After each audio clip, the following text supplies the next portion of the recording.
I'm Nalin Kulatilaka. I direct the IMAP program, and I'll say a few things about that motivate you to what this event today is about and why we chose the various speakers.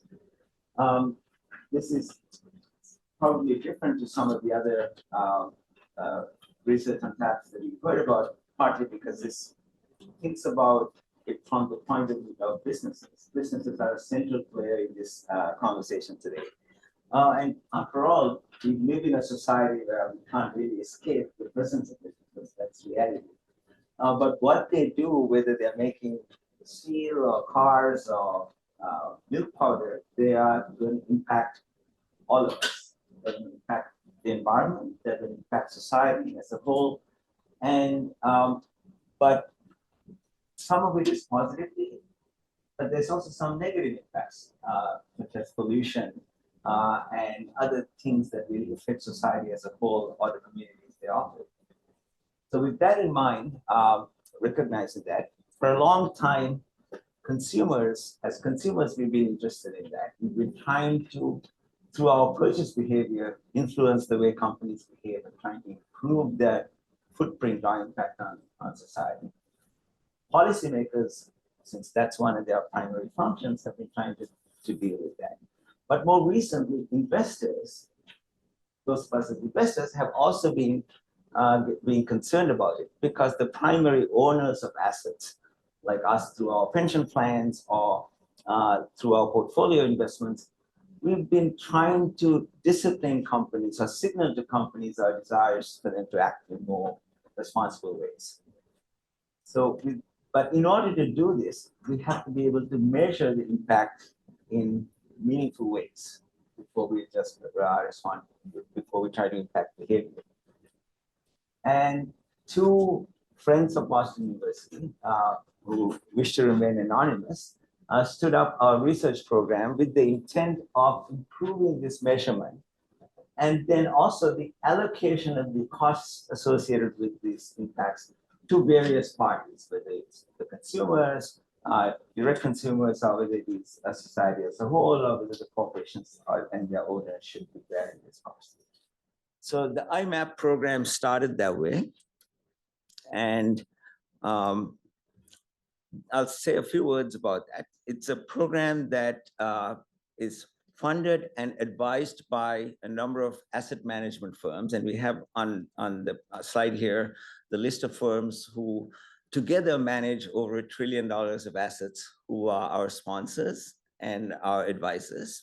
So they bring to us sort of the reality from the practice about what their real problems are.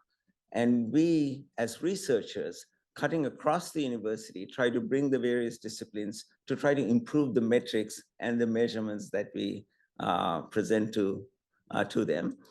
And we present our research through usual channels of papers and seminars and workshops, but we also directly impact a different audience to our usual peer-reviewed journals, which is the industry audiences. And we started with two topics, measuring carbon, which is clearly one of the principal topics that a lot of people are interested in, given its climate impact, and human capital, the way workers are treated and what workforce environments look like in modern corporations. So we are putting together teams of researchers to address these. And the outputs we talked about, other than these papers, we also try to create databases that are open databases that would be accessible to the practice as well as research communities.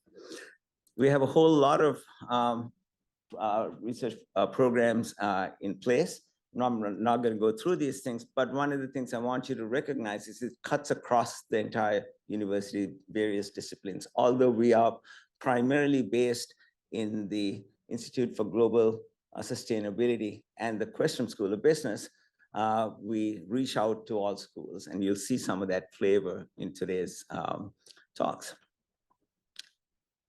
So since I've got the podium, I'll talk about something that we are doing first.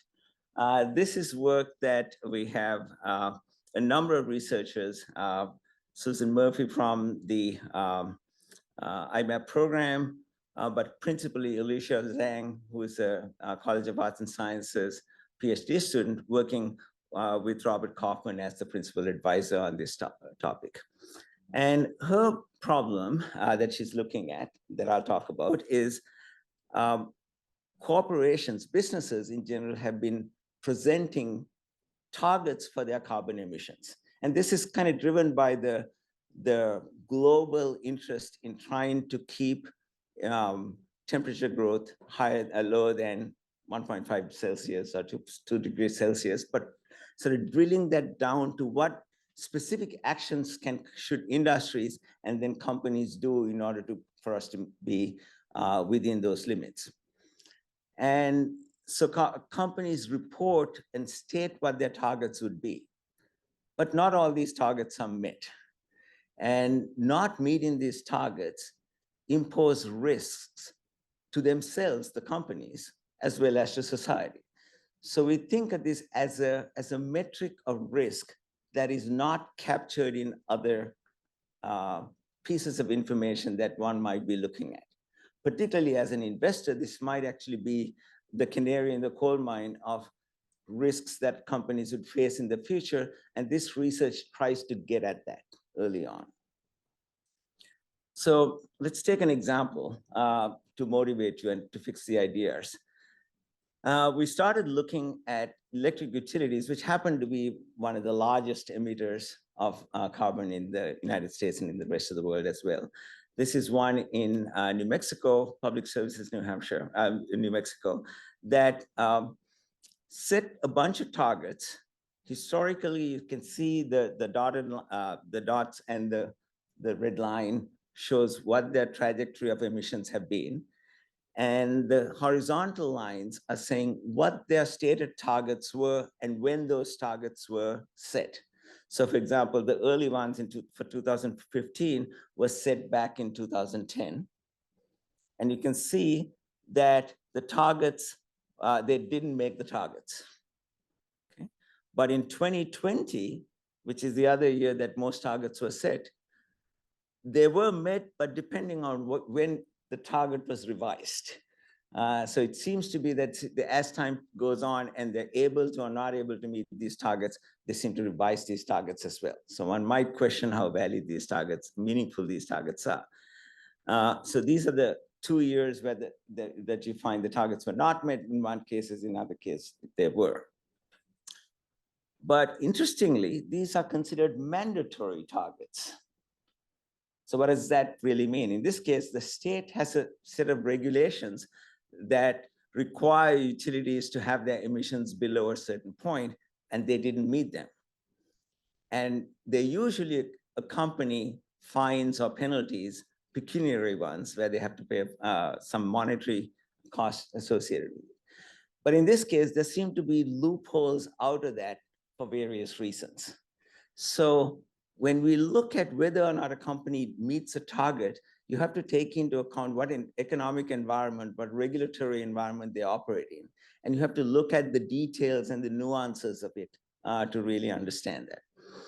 And that's what Alicia's research tries to do. We not only do this, but we actually look at how they are going to do that.